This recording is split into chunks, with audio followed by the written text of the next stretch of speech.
Hi, and welcome back to another episode of Traveling and Eating Through the Bible, the show. I'm joking. This is Jenny the Sis. I'm Greg the Chef Reilly. And actually, well, I say I'm joking, but I'm really not. Yes, the chef. We do Christian pilgrimage. That's our main thing. But when you're on the road, when you're touring, when you're out, even at home, you got to eat, right? Right.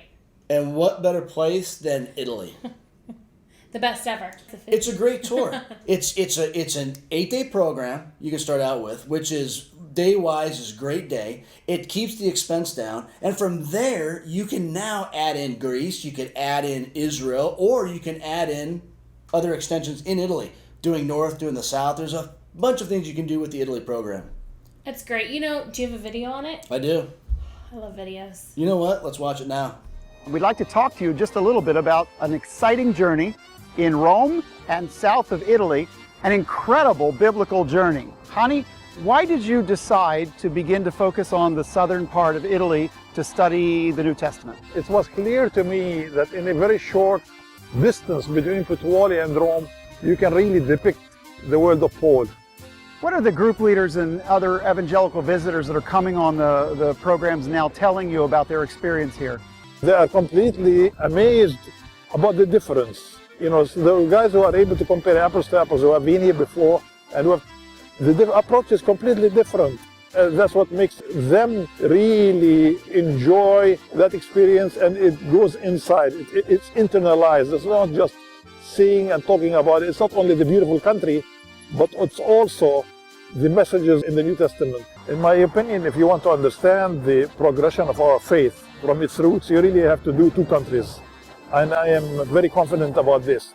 The Holy Land, and understand the Jewish roots of Christianity and Christ's life and the context in which he was living.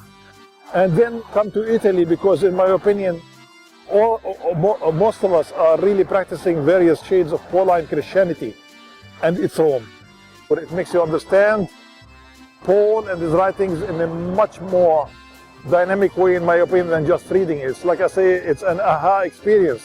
Now I understand. We have had some moving experiences being in places like St. Paolo alla Regula, where we could really talk about Paul being under a light chain and imprisoned here and writing the prison epistles. But our tour took us from the area of Rome to Ostia, to Puzzoli, and the bay where Paul first landed in the Bay of Naples. We went over to Pompeii to visit the sites of that were covered up by Mount Vesuvius in 79. We've made our way to Mintorno, a small Roman site that very few groups visit, but there's really a lot to offer there.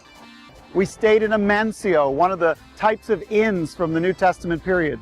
The whole experience brought us to Rome, where we began to study how when Paul got here 2 different times, once under arrest and then released, and a second time under arrest that ended in his beheading. We studied both of those. Half of the epistles of Paul come from Rome. And so what we have are these incredible sites that relate to Paul, and the incredible opportunity to understand the images in the background of the New Testament. We are, well, of course, Facebook.com, and then it's Maranatha Tours. And from there, you'll see our Twitter pages and all that good stuff. But if you're not friends with us on Facebook, become friends, because we have a lot of cool things besides just our stuff out there on Facebook. And, I don't know, it's a fun, interactive place to hang out with friends. So if you're not friends with us, make sure you become friends. Like us on Facebook. I already said that 5 times. Follow us on Twitter. Make sure you watch for birthday shout-outs, and we will see you next week. Bye.